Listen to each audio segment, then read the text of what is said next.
Boa noite. Que bom que estamos novamente aqui reunidos neste culto de quarta-feira, um culto especial, um culto de oração. E então, antes de começarmos o culto, eu gostaria de que, se você tiver algum pedido de oração, algum agradecimento especial, que você agora ore juntamente comigo. Nós vamos estar orando por isso também, pelos seus pedidos, pelos seus agradecimentos.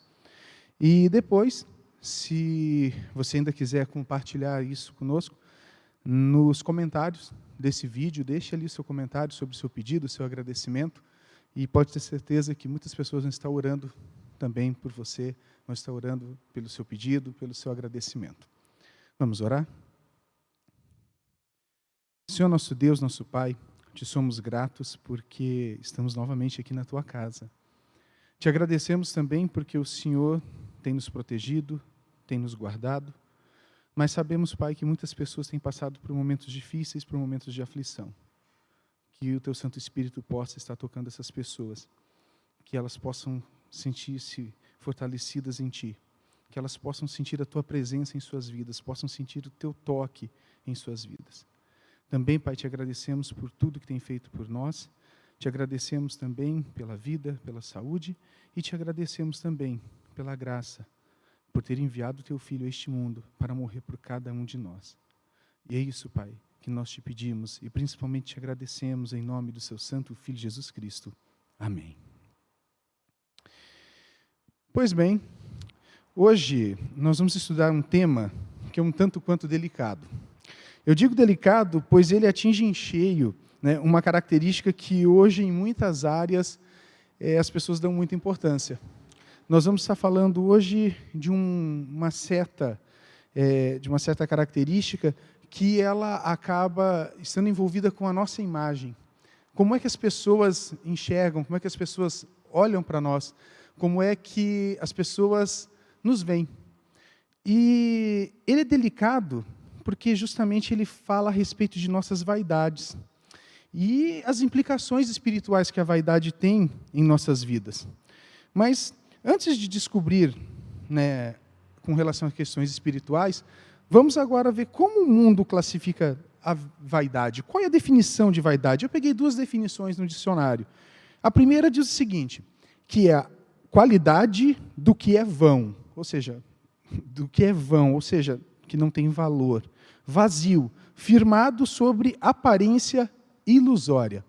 E a segunda definição diz que é a valorização que se atribui à própria aparência ou quaisquer outras qualidades físicas ou intelectuais fundamentadas no desejo de que tais qualidades sejam reconhecidas ou admiradas pelos outros. Trazendo para uma análise mais profunda, se nós formos pensar de uma outra maneira, né, nós podemos ver que a vaidade, na verdade, ela é firmada sobre a aparência de algo que não existe. Que a vaidade, na verdade, ela é uma ilusão. E, na verdade, ela é o contrário da verdade, né? Ela é uma mentira. A vaidade é uma ilusão, uma mentira. É uma forma de se criar uma valorização que não existe. É uma forma de você superestimar uma determinada atitude, uma determinada qualidade, ou então você o faz com o objetivo, né, de apenas receber os elogios, de receber aquele afago no ego, né, que todos assim, sabe, gostam de receber esse afago, né, na verdade. Mas entenda que a vaidade, ela é principalmente o quê? Uma exaltação vinda de seres humanos para outros seres humanos. E não é só isso, né? A vaidade, por isso ela já se mostra prejudicial. A gente não está nem falando da questão espiritual, nós estamos falando primeiramente da questão emocional, porque ela é uma mentira. Mas e na questão espiritual? Como que ela ocorre? E aí você pode dizer, mas tem algum problema de você receber um elogio, de você ser reconhecido pelo que você faz? Tem algum problema de você ter seus feitos divulgados, né? E eu vou te dizer, olha, não tem problema quando você faz isso com um sentimento diferente de apenas querer receber uma exaltação.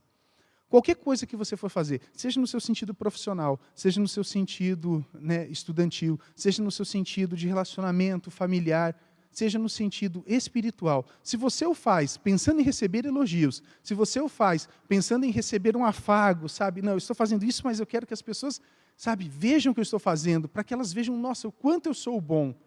Lembre-se de uma coisa, a vaidade, ela é vazia. E se você faz isso por essas razões, você também é vazio. E não tem valor aquilo que você está fazendo. Mas o problema também é que hoje nós vivemos uma dependência. Hoje todo mundo tem um aparelhinho desse aqui. Todo mundo carrega um celular. E nós também estamos hoje dentro de uma rede social em que é muito mais vaidade do que simplesmente um compartilhamento de informações ou alguma coisa nesse sentido. Veja que todos nós temos a possibilidade de registrar o que estamos fazendo. Então, hoje nós temos a possibilidade de estar compartilhando, de estar olhando, curtindo comentando alguma atividade de alguém. Não tem problema.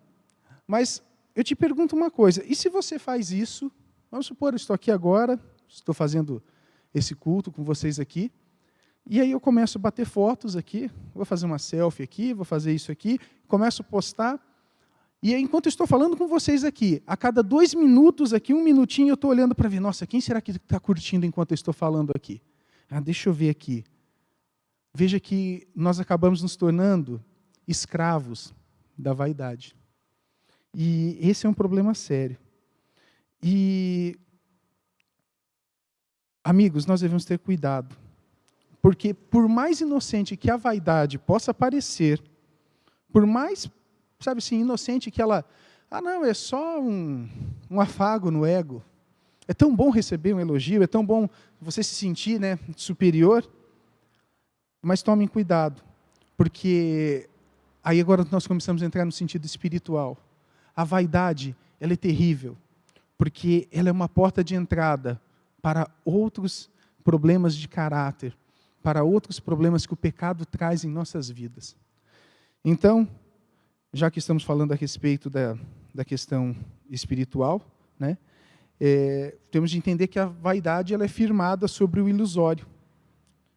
E o problema é que no sentido espiritual, muitas vezes, como eu disse, ela é baseada no que é ilusório, no que é ilusão, nós gostamos de nos iludir.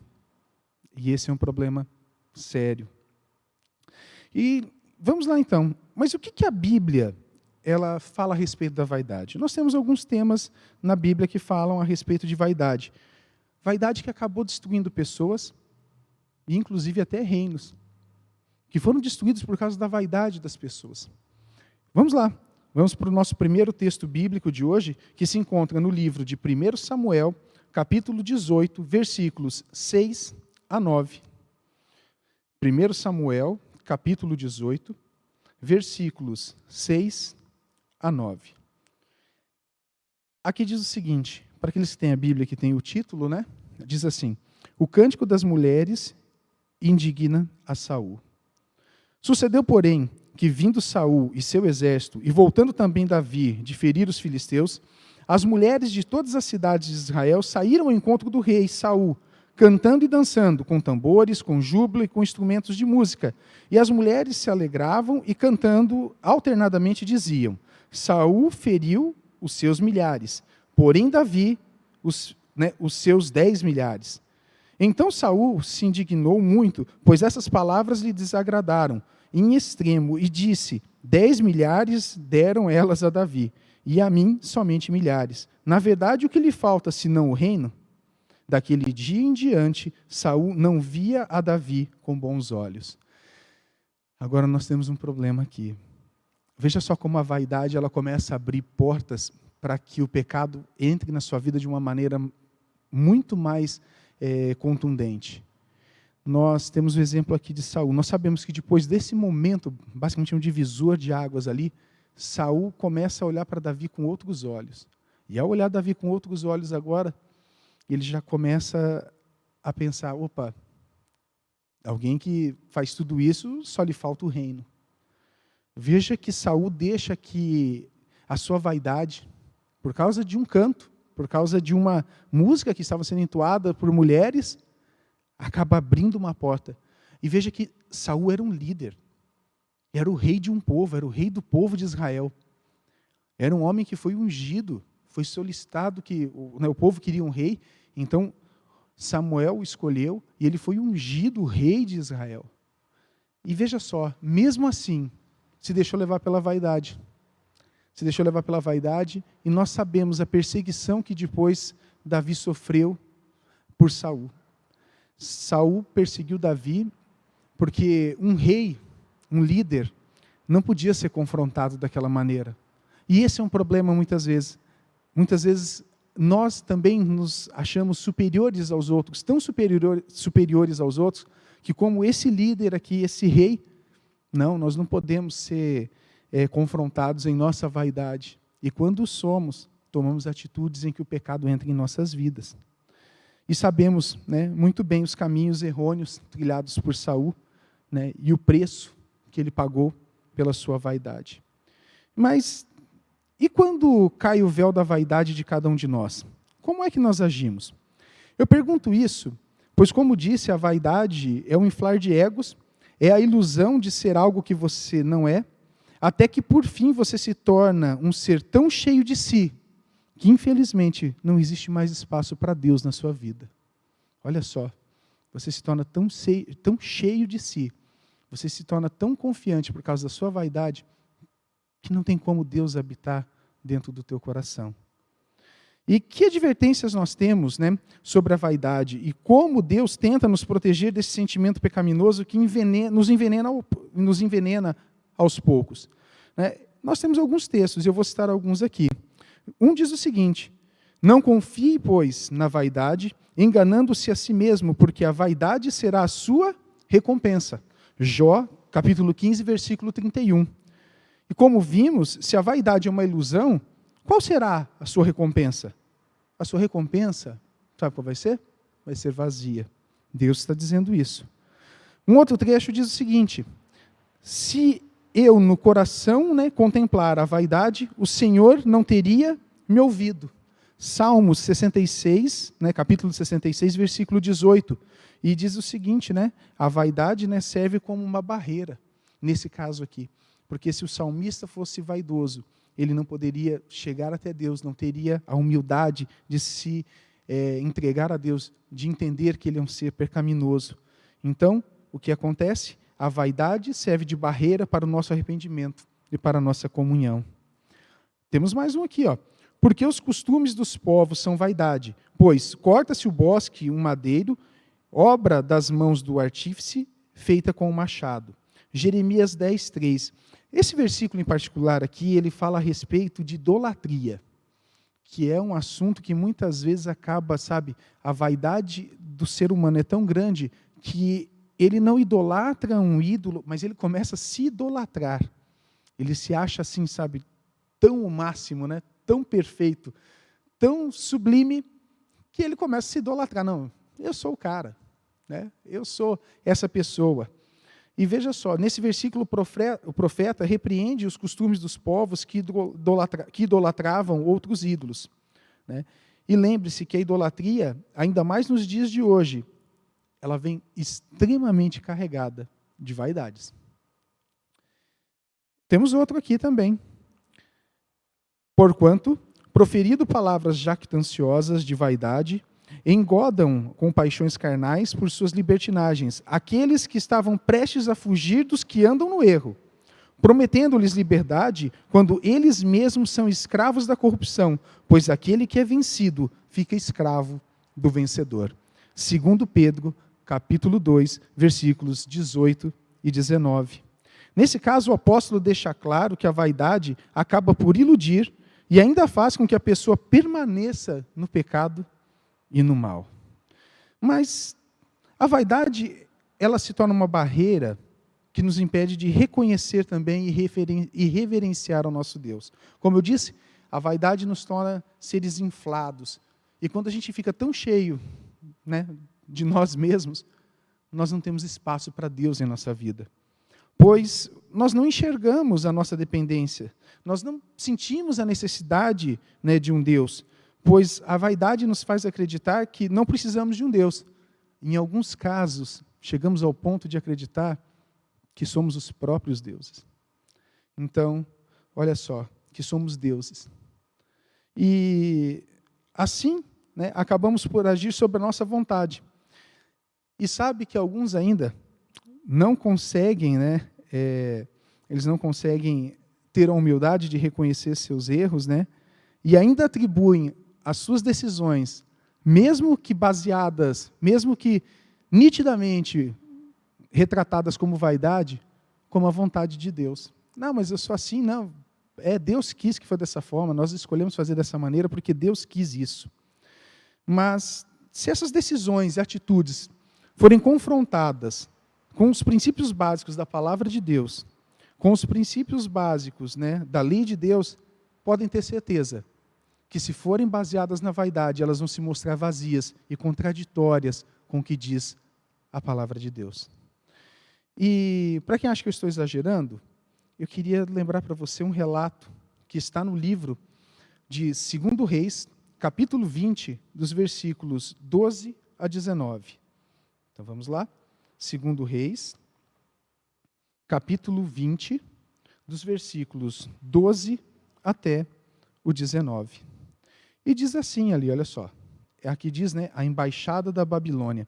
Para a gente ter um contexto mais preciso da história, vamos lembrar, aqui está falando de quando, na verdade, o rei Ezequias, ele recebe uma cura através de um milagre. Deus atua na vida do rei de Israel, do rei de Judá. E agora, então, ele tem a oportunidade, né, de proferir, de demonstrar o agradecimento, mas principalmente mostrar o poder de Deus. Mas, né, e quem lê o versículo 20, o capítulo 20, desculpe, é muito interessante porque ocorre aqui um fato em que a sombra do sol se desloca no sentido contrário, 10 graus. Então, veja, era uma manifestação extremamente poderosa de Deus naquele momento. E, então, acontece que nesse tempo, né, vamos ler aqui então, capítulo 20, versículo 12, diz o seguinte: nesse tempo, Merodach-Baladã, filho de Baladã, rei da Babilônia, enviou cartas e um presente a Ezequias, porque soube que estivera doente. Ezequias havia se curado, né, nesse momento. Versículo 13. Ezequias se agradou dos mensageiros e lhe mostrou toda a casa do seu tesouro, a prata, o ouro, as especiarias, os óleos finos, o seu arsenal e tudo quanto se achava nos seus tesouros. Nenhuma coisa houve, nem em sua casa, nem em todo o seu domínio que Ezequias não lhe mostrasse. Ou seja, em todo o seu domínio, nós temos de entender também que o templo foi mostrado também a esses mensageiros da Babilônia. Então, Isaías, o profeta, veio ao rei Ezequias e lhe disse: que foi que aqueles homens disseram, né, e de onde vieram a ti? Respondeu Ezequias: de uma terra longínqua, vieram da Babilônia. Perguntou ele: que viram em tua casa? E respondeu Ezequias: viram tudo quanto há em minha casa. Coisa nenhuma, né, há nos tesouros que eu não lhes mostrasse.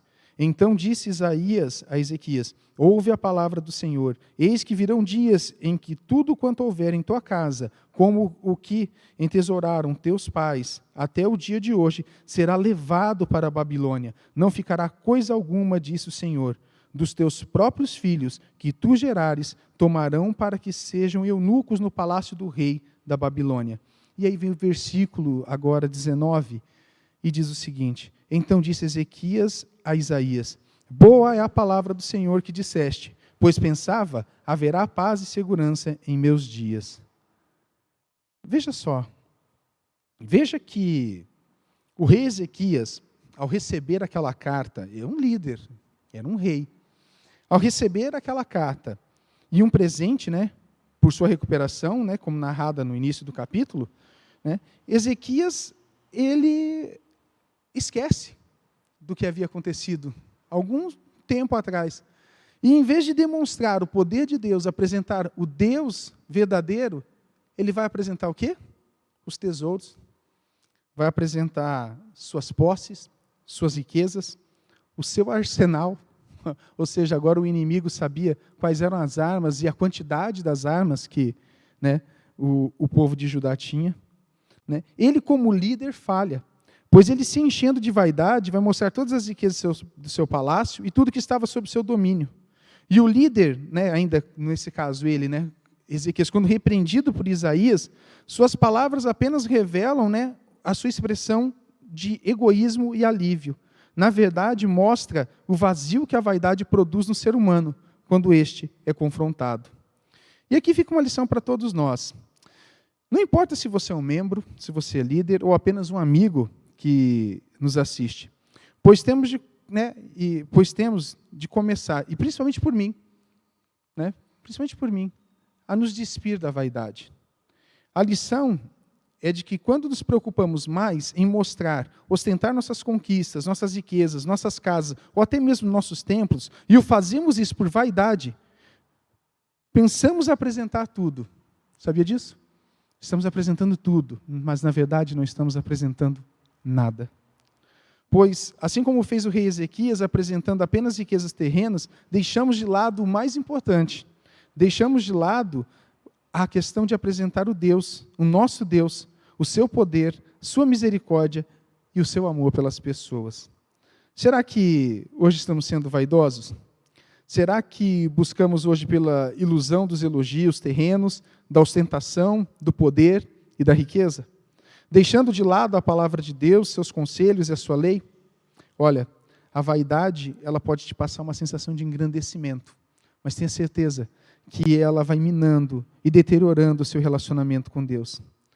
Que Deus nos ajude a compreender, que Deus nos ajude a nos despir da nossa vaidade e assim possamos nos entregar verdadeiramente as nossas vidas, possamos entregar as nossas decisões a Ele, sendo humildes e reconhecendo a nossa condição de que não somos nada e que não vamos agir, que possamos não agir como agiu o rei Ezequias, que possamos não agir como agiu Saul, que cada um de nós aqui possa compreender e ter a humildade de se despir de nossas vaidades. Amém.